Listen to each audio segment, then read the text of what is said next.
waa isbedelada iyo heerka uu marayo horumarka kaabayaasha dhaqaale ee dalkaasi ka jira.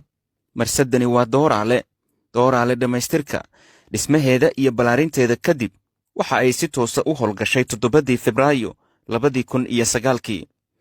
qaybta koowaad ee dekedda dooraale waxa ay ku fadhidaa 800 oo hektar, waxayna leedahay 3 kaag oo maraakiibta waaweyni ay ku soo xidhaan, kuwaasi oo dhirirkooda uu dhan yahay 1,050 mitir, hoosna u qodan 18 mitir, halka markiiba ay ku soo wada xidhan karaan maraakiibta noocyada ugu waaweyn ee shixnadaha xambaara.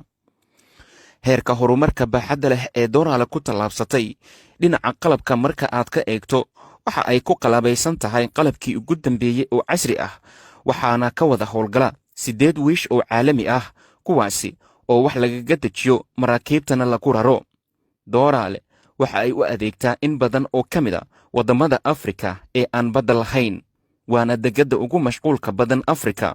dooraale waxaa ku xidhan dhabbada xiriirka tareenada, kuwaasi oo shixnadaha ka soo dejiya una sii gudbiya Afrikada kale.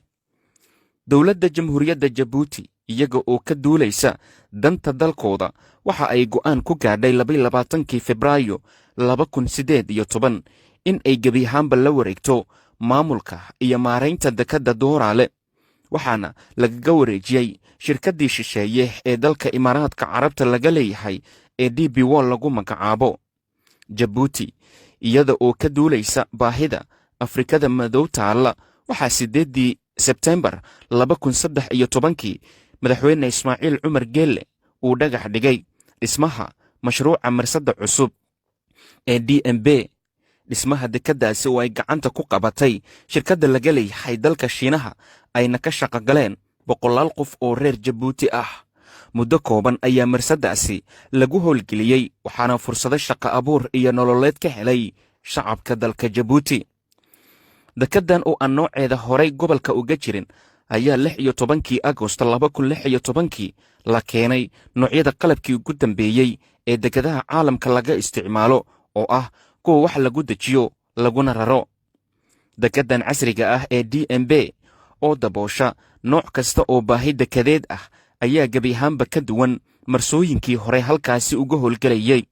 waxay leedahay 15 kaag oo mid kastaba dhirkiisa uu dhan yahay 4,130 mitir, kuwaasi oo saamaxaya in ay ku soo xidhaan maraakiibta noocyada ugu waaweyn uguna dambeeye ee dunida laga isticmaalo, kuwaasi oo aan horay ugu soo xiran karaynin marsooyinka dalka Jabuuti.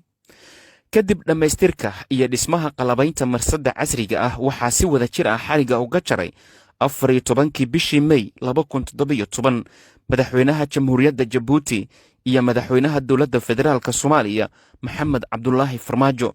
munaasabadaasi waxaa iyaguna ka qayb galay marwada Jabuuti Khadra Xayd iyo mas'uuliyiinta laamaha dowladda Jabuuti. howlgelinta marsadda caalamiga ah ee cusub kadib waxaa marsaddii hore madaxa bannaan laga raray dhammaan qalabkii ay ku howlgalaysay, waxaana taasi beddelkeeda dowladda Jabuuti ay u diyaarinaysaa marsaddii madaxa bannaaneed in loo beddelo marso qaas u ah maraakiibta dalxiisayaasha iyo maraakiibta kale ee gaarka loo leeyahay, iyo in laga dhiso hoteello 5 star ah oo iyaguna loogu talagalay dalxiisayaasha dunida. badka dhulka marsaddaasi laga guuray oo ay ku fadhiso ayaa waxa uu gaaraya 48 kilomitir iskuweer ah oo u dhiganta 4,800 oo hektar. mashruuca marsaddii madaxa bannaaneyd loo beddelay oo ku talagelkiisa uu yahay sidii Jabuuti xarun dalxiis oo dunida isu aragta u noqon lahayd, waxaa madaxweyne Ismaaciil Cumar Geelle uu dhagax dhigay 15 Noofembar 2017. isla mashruucaasina waxaa wada shirkad laga leeyahay dalka Shiinaha ee China Marshall Group.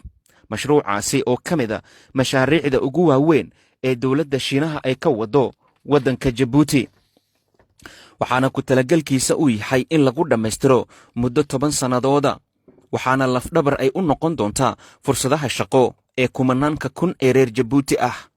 aaga canshuuraha ka caagan ayaa isla sanadkii 2017 dhismihiisa la bilaabay, kaasi oo xilligan gabagaba ku dhow, waxaana uu la tartami doonaa dhiggiisa Jabal Cali oo ku yaalla dalka Imaaraadka Carabta.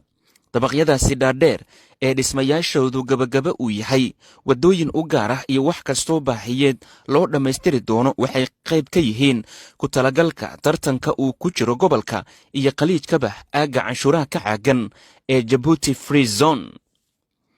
goobtan oo sida nashqadda dhismaheeda kaaga muuqata sidan laga dhigi doono waxay noqon doontaa goob warshadeed iyo suuq ganacsi caalami ah ee canshuurta ka caagan. waxay xarun u noqon doontaa warshado caalami ah kuwaasi oo soo saari doona in badan oo ka mid a adeegyada afrika uga yimaada dibadda. waxaa kaloo ay xarun u noqon doontaa horumarinta tiknolojiyada, bangiyada caalamka iyo qayb terminal ah kuwaasi oo ay ku soo xiran karaan maraakiibta ugu waaweyn caalamka, gegi diyaaradeed iyo gaadiid ganacsi oo cirka ah. hoteello caalami ah ayay yeelan doontaa iyo carwooyin lagu soo bandhigi doono ganacsiyada kala duwan. waxay ka koobnaan doonaan qaybahaasi waxyo kala duwan oo ay ka mid yihiin waaxda ganacsiga, waaxda warshadaha iyo wax dhaqaale. dhammaantoodna waxay baalal u noqon doonaan waddada horumarka dalka jabuuti. geediga marsooyinka casriga ah, suuq ganacsiyeedka aagga canshuuraha ka caagan, dhabbooyinka afrika iyo jabuuti isku xiraya waxay qayb ka yihiin jabuuti beritoole la isugu imaan doono. guulahan oo dhan waxay alla ka sokow ay ka yimaadeen hoggaaminta suuban ee madaxweynaha jamhuuriyadda jabuuti mudane ismaaciil cumar geelle.